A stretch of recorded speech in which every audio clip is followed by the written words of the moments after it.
May Allah make us from them. Okay. Now having said all of that, the first kinds of people Allah loves, وَعِبَادُ الرَّحْمَنِ الَّذِينَ يَمْشُونَ عَلَى الْأَرْضِ هَوْنًا.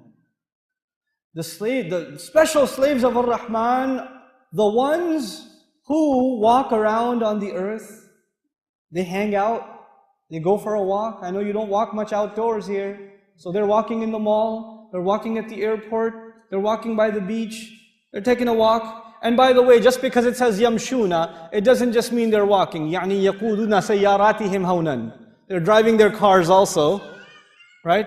However you're hanging out, you're outside in society, you have this element of humility, hawnan. You feel weak before Allah. You're humble in the way you walk, in the way you talk. Sometimes you don't have to be arrogant because you say something arrogant. In the way you look at someone, there's arrogance. In the way you carry yourself, there's arrogance. In the way you insult someone with your face, it's arrogance. That's not yamshuna ala al-ardi hawnan. There are people that you have a good job. Maybe one of you works in one of those big towers over there that look all crazy, those big towers. You work over there and you're walking around and there's a guy who works in construction. He picks up bricks or cleans the street or something. And he gets too close to you and you're like, wait man, dirty. Dude, he's a Muslim. And on above it, even if he's not Muslim, he's a human being. Allah Azza wa Jal honored all children of Adam. وَلَقَدْ كَرَّمْنَا بَنِي Adam. We honored all children of Adam. Who are you to look down on another human being?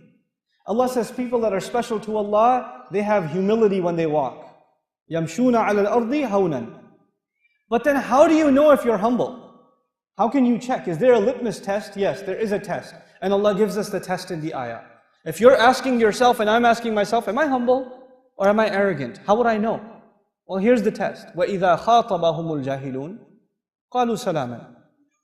When people who have no control over their emotions talk to them, when idiots talk to them, when obnoxious people talk to them, when arrogant people talk to them, when ignorant people talk to them, when angry people talk to them, when insulting people, disrespectful people talk to them, and somebody insults you, it hurts.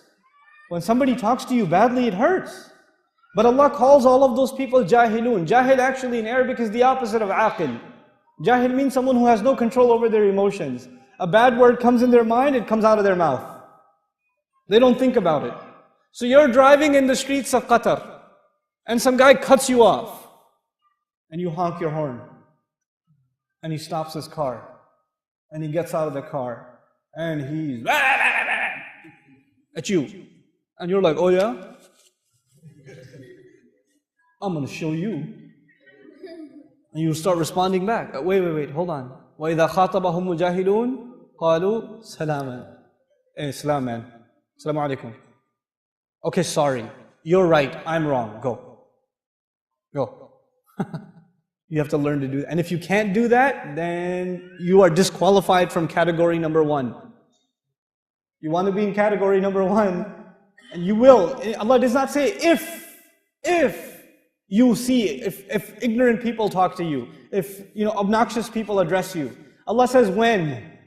I talked to you about the difference between if and when yesterday. When means it will happen.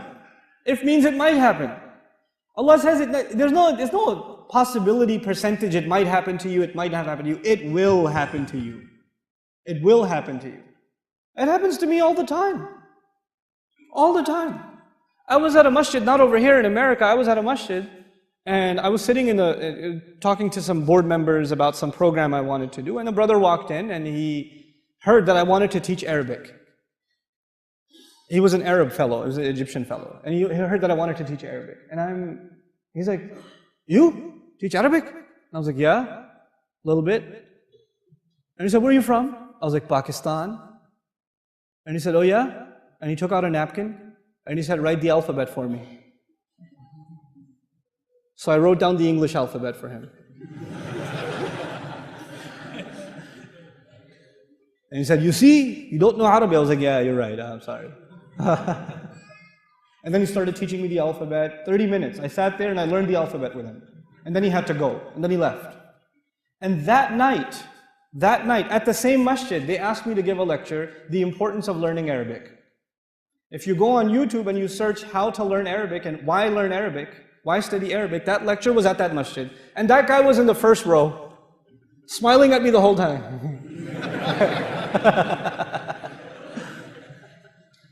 But he comes to me and says, "You, Pakistani, you're going to teach Arabic?" I'm going to go, "Oh yeah? No, wait. It's okay. It's all right. You're right, I don't know anything. It's okay. Don't get worked up. Don't get all full of yourself. If people speak to you in that way, it's okay. They have a right. You know, and you don't know why people speak to you in this way. There may be some other things going on in their life. You know, and they come to you and they let their anger out on you. You have to be kind of merciful and courteous to people.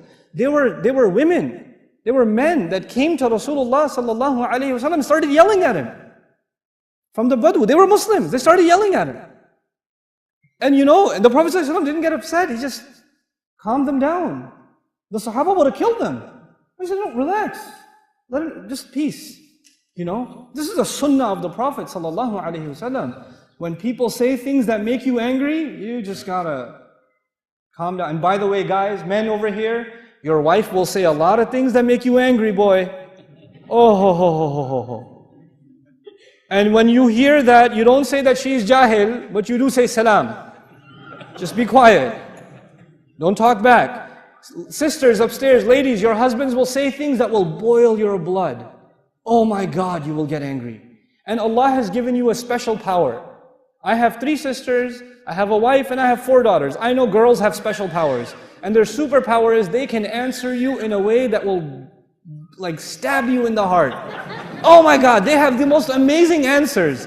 They'll be like, ah! But you, sisters, when your husband is out of control and he's becoming too emotional or too angry, shh, salam. Change the subject. And salaman, qalu salaman does not mean that Allah says you have to say salaman, somebody's fighting, you're like, hey, salaman. Not like that. That's not what that means. Let me tell you what salaman. Salaman could be a hal here in grammar. You know what that means? They speak calmly.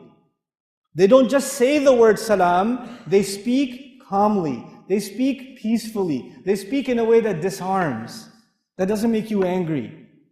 You know? And so, for example, you know, one time I was sleeping in the masjid. I was in the i'tikaf and I was sleeping in the masjid. And you know, when you're sleeping, you don't know which way you turn. So I'm sleeping and I woke up because somebody kicked me in the stomach. There was a really old gentleman in our community. He was an Afghani fellow. And he was also making i'tikaf. He didn't speak any English, any Arabic. He just spoke Pashto only. And he kicked me in the stomach. And I wake up like, oh. And I look at him like. And he goes, Quran. My back was towards the bookshelf, where the masahif, whereas you can't have your back to the Quran, so he kicked me in the stomach. Now I could get up and say, come on, you could have woken me up nicely, or I'm fasting, and then you kicked me on the stomach too. But you know what I did? I just hung out with him afterwards. I just sat down with him. I said, can I read some Quran to you? You can correct my Quran. And we just spoke in sign language. And I recited Quran to him, and we just hung out the whole time. You have to deal with people peacefully. You have to calm down when you deal with people. You will meet all kinds of people. All kinds of temperaments. Some of you are stuck with a boss who, inna lillahi wa inna ilayhi raji'un. Like he's always angry. He wakes up angry. He's eating and he's angry. He's angry when he's smiling, even when he's angry. You know? You have that kind of a boss. But you know what? You have to learn to deal with it peacefully. Peacefully. You have employees. Some of you are teachers. You have students that make you angry. You got to calm down.